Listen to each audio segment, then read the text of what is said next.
Dari sekian cerita Mi'raj yang mungkin jarang disebutkan adalah riwayat di Sahih Muslim. Di kitab saya halaman 83 saya baca, di antaranya dijelaskan falamma alawna sama ad-dunya. Jadi di peristiwa Mi'raj yang jarang diceritakan orang itu, Rasulullah itu ketemu Nabi Adam. Dan Nabi Adam itu disebutkan di sini faidan an yaminihi aswidatun wa an yasarihi aswidatun. Dari sisi kanan itu ada kelompok besar, dari sisi kiri juga kelompok besar. Al-Fatihah. Bismillahirrahmanirrahim. Ar-Rahmanir-Rahim. Surah khairil muhdibi alaihim waladhdallin. Terus niki napa niati nggih dawuhe Mu'ad bin Jabal niku ta'alu bina nu'min sa'atan. Terus Mu'ad bin Jabal teng riwayat Bukhari sering dawuh, ayo rene moro aku, ayo do iman bareng-bareng. Terus ngaji kados ngeten niki termasuk nambahi napa iman. Assalamualaikum warahmatullahi wabarakatuh. Rahmatuka ya ghafuru ya syakuru. Masalli wa sallim barik ala sayyidina maulana Muhammadin wa ala alihi wa sahbihi asmin. Nama ba'du. Yang sangat saya hormati putra guru kami Gus Yasin, juga yang sangat saya hormati Kiai Haji Lukman Hakim Saifuddin, juga Neng Alisa, Kiai Syafiq, dan dari pihak Sukun Bapak Haji Hilmi, juga Direktur Teluk Lamong Bapak Haji Faruk Hidayat, juga teman-teman Muhibbin Santri Gayang yang saya hormati. Tadi saya jam 9 pagi tadi ngaji Khataman Bukhari bersama para habaib di Kudus. Alhamdulillah selesai duhur kemudian bisa pulang dan ikut hormat ngaji Santri Gayang. Ada dua kitab besar yang jadi pegangan fi ilmil hadis di hadis, yaitu Bukhari Muslim. Saya alhamdulillah tadi pagi ngaji Bukhari, sekarang saya mau ngaji Sahih Muslim tentang Mi'raj. Dari sekian cerita Mi'raj yang mungkin jarang disebutkan adalah riwayat di Sahih Muslim. Di kitab saya halaman 83 saya baca, di antaranya dijelaskan falamma alawna sama ad-dunya. Jadi di peristiwa Mi'raj yang jarang diceritakan orang itu, Rasulullah itu ketemu Nabi Adam. Dan Nabi Adam itu disebutkan di sini faidan an yaminihi aswidatun wa an yasarihi aswidatun. Dari sisi kanan itu ada kelompok besar, dari sisi kiri juga kelompok besar. Saya baca teks aslinya ya, tabarruk ya, supaya dapat berkah dari bahasa Rasulullah SAW. Ini cerita Nabi ketika ketemu Nabi Adam. Fa idza nazara qibala yaminih dhakhika wa idza nazara qibala shimalih baka. Nabi Adam ketika melihat ke kanan tuh senyum-senyum, senang sekali. Tapi kalau melihat ke kiri itu nangis. Lalu Rasulullah SAW tanya ke malaikat Jibril, itu siapa? Itu Adam. Dan yang kelompok di kanan itu ahli surga, maka beliau kalau melihat senang sekali, dan kalau yang di kiri itu ahli neraka, kalau beliau melihat itu susah sekali. Artinya apa? Betapa susahnya jadi Nabi Adam itu. Jadi kalau misalnya ada koruptor ketangkep gitu ya, yang nangkep ya cucunya, yang ditangkep juga cucunya. Kalau kita punya anak 10 itu, terus yang satu misalnya nyuri milik temannya, milik saudaranya itu, sing naboi ya anaknya, yang ditaboi juga anaknya. Kayak apa tersiksanya seorang Nabi Adam? Karena nggak punya pilihan, pasti dari sekian kasus dolim dan mazlum, yang mendolimi maupun yang didolimi itu pasti anak cucunya. Jadi betapa susahnya seorang Nabi Adam. Jadi termasuk kearifan kita sebagai manusia itu belajar dari takdir yang kita hadapi, yaitu keterbatasan kita sebagai manusia. Kita harus bisa ngelola kegagalan, terima kodok kodar. Makanya kata Mbah Mun, abahnya Gus Yasin itu sering cerita ke saya, iman itu paling dhuwur itu iman kodok kodar, khairihi wa syarrihi minallah. Kita harus punya kesiapan iman khairihi wa syarrihi minallah. bahwa segala kebaikan, segala syar itu sudah digariskan oleh Allah Ta'ala. Kita bisa apa sebagai manusia? Jadi pertama Nabi Muhammad ketemu di as-sama idunya, langit paling dekat, itu ketemu Nabi Adam dengan kondisi seperti tadi. Kalau melihat ke kanan itu senyum, karena itu anak-anak beliau, turunan beliau yang ahli surga. Kalau melihat ke kiri itu nangis, karena itu cucu beliau yang ditakdir tidak jadi orang baik. Artinya kalau ada peristiwa sosial apa saja, yang satu zalim, yang satu mazlum, atau yang satu benar, yang satu salah, atau sama-sama benar tapi salah faham, itu semua adalah cucu Nabi Adam alaihis salam, dan itu membuat beliau kadang-kadang dohika, kadang-kadang senyum, kadang-kadang baka, kadang-kadang nangis. Jadi itu yang menjadikan tambahnya arifnya Rasulullah Shallallahu Alaihi Wasallam. Saya teruskan. Qultu ya Jibril man hadha qal hadha Adam wa hadhil aswida an yamini wa an shimali nasamu bani fa ahlul yamin ahlul jannah wal aswida allati an shimali ahlun nar fa idza nazara qibala yamini dhahika wa idza nazara qibala shimalihi baka. Itu seperti misalnya kita punya anak 5, yang satu sukses jadi profesor doktor atau jadi orang alim, yang satu sekolah saja agak naik, misalnya sudah agak naik, ngentekno dunya itu nghabiskan harta itu kan. Tapi barokahnya itu mungkin kita mau jadi sombong tidak jadi gitu, karena punya anak yang nggak sukses. Mungkin barokahnya punya anak nggak sukses itu meredam keangkuhan kita, terus kita menjadi orang yang sopan dengan tetangga, dengan orang lain karena dipaksa punya hal-hal yang seperti itu. Jadi semua yang ditakdir Allah kalau kita ridho itu pasti baik. Karena ya kata yang ngarang kitab hikam itu, orang tawadhu itu kalau dinasehati pakai teks saja tidak cukup. Kalau punya utang tuh tawaduk sendiri gitu, guyonannya orang-orang kiai gitu. Ada orang sombong, supaya ada sombong kalau dia ketemu orang yang ngutangin tuh pasti sopan sendiri. Jadi kalau dinasehati suruh sopan susah, tapi kalau ketemu orang yang ngutangin atau ketemu orang yang dia butuh pasti dengan sendirinya sopan sendiri. Atau ketemu orang yang menjadikan anaknya dapat pekerjaan, menjadikan keluarganya dapat job pekerjaan, pasti dia sopan sendiri karena utang jasa. Nah kalau kita pasti sopan sama orang yang ngutangi kita, yang menolong kita, apalagi dengan Allah Ta'ala yang semua yang kita pakai pasti dari Allah Ta'ala. Dengan demikian sudah keharusan kita sangat-sangat sopan pada Allah Ta'ala, yang implementasinya dengan sujud dan dengan sholat. Itu juga yang dibawa dari hasil Mi'raj. Ini saya baca teksnya ya, saya tadi jam 9 baca Bukhari di Kudus sama beberapa habaib, Alhamdulillah. Sekarang saya teruskan dengan Sahih Muslim, termasuk kitab 6 yang paling dipakai ahli sunnah itu Al-Kutubus Sittah, yang paling pokok itu adalah Bukhari Muslim. Terus kemudian naik-naik terus ketemu Marartu bi Musa alaihi salam, ini nabinya Bani Israel. Saya kemudian ketemu dengan Nabi Musa alaihi salam. Nabi Musa itu nabinya Bani Israel. Jadi orang Bani Israel itu bawaannya itu protes itu komplain. Ketika makomnya beliau dilewati Rasulullah SAW, kelas beliau sebagai nabi, beliau nangis.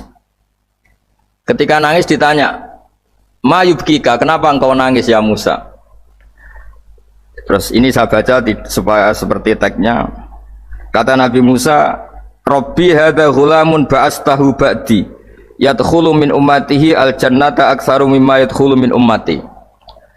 Ini lelaki atau nabi junior, nabi yang datangnya setelah saya, mestinya senior saya. Tapi nabi ini sukses, umatnya lebih banyak masuk surga ketimbang saya. Ini yang bikin saya nangis. Jadi pikirannya Nabi Musa kalau beliau senior, beliau lebih dulu ya umatnya lebih banyak masuk surga. Ternyata enggak, masih banyak umatnya Rasulullah Shallallahu Alaihi Wasallam. Dan ini gaya beliau yang suka protes itu berkah, karena protesnya orang soleh. Saya ulang lagi, apa-apa kalau dilakukan orang soleh itu pasti barokah. Ketika Rasulullah dapat perintah 50 sholat, itu Nabi Ibrahim pertama yang dilewati karena di langit paling atas dibanding nabi-nabi yang lain. Itu Nabi Ibrahim diam karena beliau tidak punya tradisi protes. Semua nabi diam karena Allah memerintahkan, pasti sudah bagus lah, sudah diukur kekuatan hambanya. Tapi ketika Nabi Musa, beliau orang pertama komplain. Dapat apa kamu ya Muhammad? Dapat 100 sholat, dapat 50 sholat. Apa komentar Nabi Musa? umat saya lebih gagah-gagah, lebih keren-keren. Pernah saya uji itu tidak ada yang mampu, apalagi umat kamu. Maka kamu mintalah keringanan. Fas'alhu takhfif, kamu harus minta keringanan. Masyhur itu riwayat itu. Kemudian Nabi minta keringanan sama Allah dipotong hanya 5.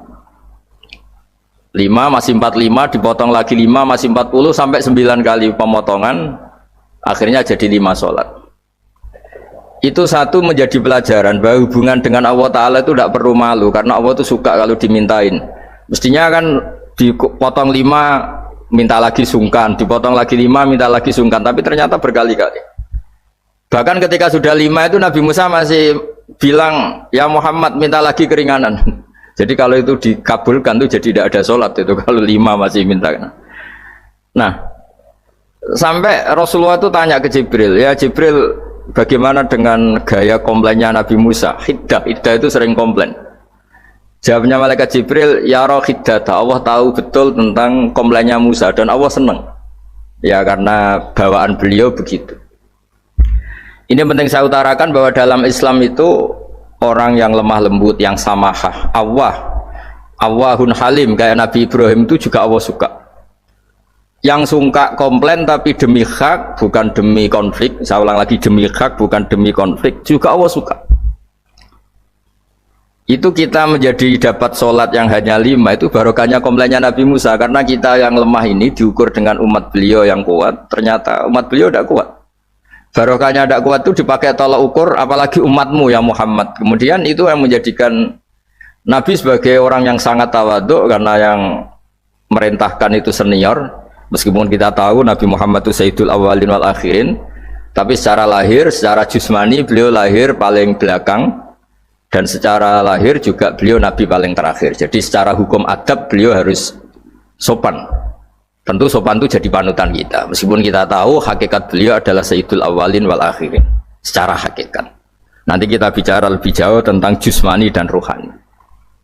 Nah akhirnya keturutan sampai 5 sholat yang kita lakukan sekarang itu barokahnya komplainnya Nabi Musa. Banyak di cerita-cerita kitab hadis, ketika Nabi Musa ngaji sama Nabi Khidir, itu komplainnya Nabi Musa menjadi fikih yang luar biasa, kata kitab Ibnu Hajar al-Asqalani Fathul Bari. Ketika beliau ngaji sama Nabi Khidir, kemudian Nabi Khidir itu dipinjemin perahu sama masyarakat. Sudah dipinjemin karena beliau majanan ya, dikasih gratis. Tapi di tengah-tengah perjalanan perahunya itu dilubangi. Nabi Musa komplain, akhorak tahalitu khriqo ahla, masa kamu lubangin padahal kamu naik, nanti gimana, kamu sudah pinjem nggak bayar masih ngerusak lagi, itu apa-apaan. Nabi Khidir ya relax saja, ilmu kamu belum cukup untuk menganalisis ini. Begitu juga ada 3 peristiwa yang Nabi Musa itu selalu komplain. Apa yang dikatakan Ibnu Hajar al-Asqalani itu kitab yang sangat bagus sekali. Justru dengan protes itu Nabi Musa punya kelas di atas Nabi Khidir, karena orang nggak boleh sukut alal mungkar, karena secara fikih orang itu tidak boleh mendiamkan suatu yang buruk. Kita tahu dalam aturan fikih di antara kewajiban kita adalah ingkarul mungkar, mengingkari suatu yang memang harus diingkari. Ya meskipun tentu tidak dengan sikap destruktif yang merusak dan apa, tapi yang nggak baik tentu kita ingkari. Perilaku Nabi Khidir yang melubangi perahu yang tidak miliknya, padahal yang punya perahu sudah menonton, itu perilaku yang nggak baik. Sehingga Nabi Musa protes. Justru protesnya Nabi Musa ini menjadikan beliau selalu di kelas fikih terbaik, yaitu ingkarul mungkar, mengingkari barang yang harus diingkari. Tapi tentu Nabi Khidir juga nggak salah, karena beliau punya perhitungan di depan nanti itu ada begal-begal, ada kekuatan yang nggak baik, yang selalu akan membegal perahu-perahu yang kondisinya sempurna. Nabi Khidir punya perhitungan, kalau ibarat mobil ini spionnya kok nggak dipecah, nggak diambil, itu termasuk mobil bagus, pasti digarong. Tapi gara-gara spionnya dipecah dulu sama Nabi Khidir, terus depannya dilumuri apa supaya agak menarik, ini selamat. Jadi perhitungannya Nabi Khidir, wa kana wara'uhum maliku ya'khudhu kulla safinatin ghusba. Di beberapa tafsir diartikan safinah ay sholihah, karena di depannya nanti akan ketemu orang-orang yang dolim yang selalu ngambil perahu-perahu yang bagus. Caranya gimana supaya perahu itu gak diambil? Ya karena mereka hanya ngambil yang bagus, ya dirusak dulu supaya gak bagus. Kalau ya gak bagus nanti lolos dari garong tadi, dari pengambilan secara dolim tadi. Jadi Nabi Khidir gak salah karena ada visi seperti itu. Nabi Musa protes juga gak salah karena memang tugasnya fikih itu ingkarul mungkar, mengingkari barang yang memang gak benar. Nah, di sini seperti yang dikatakan Gus Yassin, kita harus bisa ngelola perbedaan, ngelola beda sudut pandang dan sebagainya.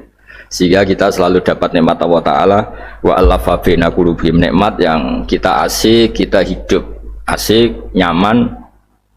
Doa-doa bapak-bapak saya, guru-guru kita sering ijazahi setiap ketemu teman atau keluarga disuruh berdoa, Allahumma alif baina qulubina wa aslih dzata bainina. Semoga hubungan kita dengan orang lain itu baik-baik saja dan semua konflik kita dibenahi oleh Allah Subhanahu wa taala. Karena kita tidak pernah tahu ya, kita miskin kadang dianggap problem karena takut membebani tetangga.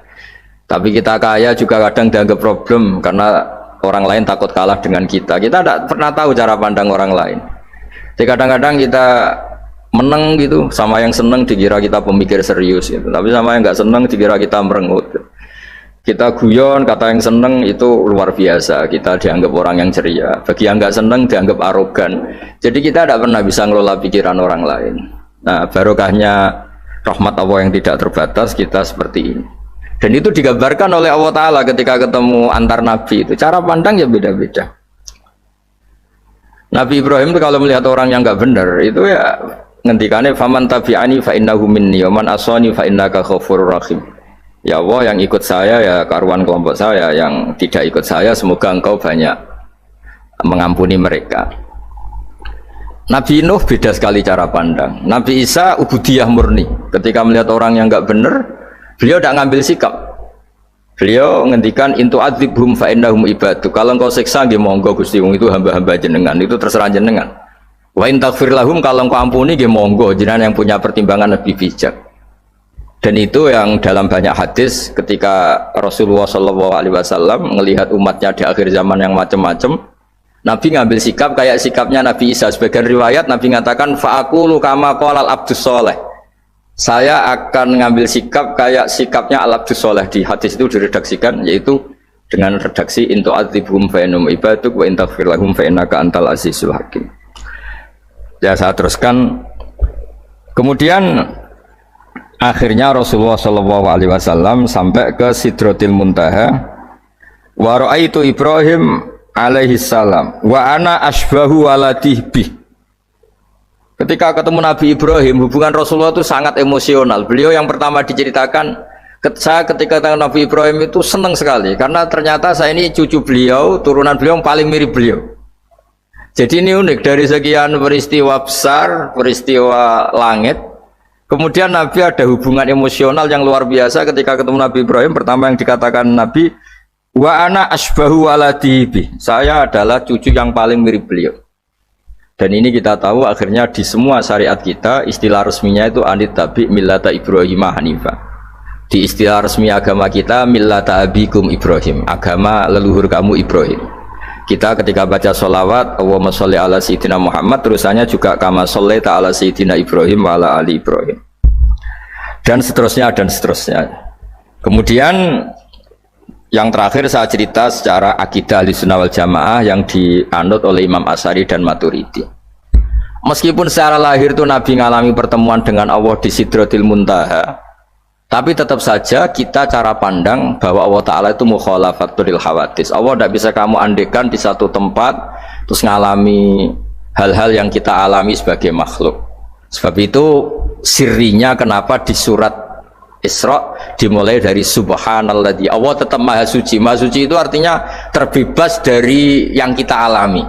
Allah selalu mukhalafatul hawadis. Allah la yahtaju ila makarin, Allah tidak butuh tempat, Allah tidak butuh waktu, Allah tidak butuh semua.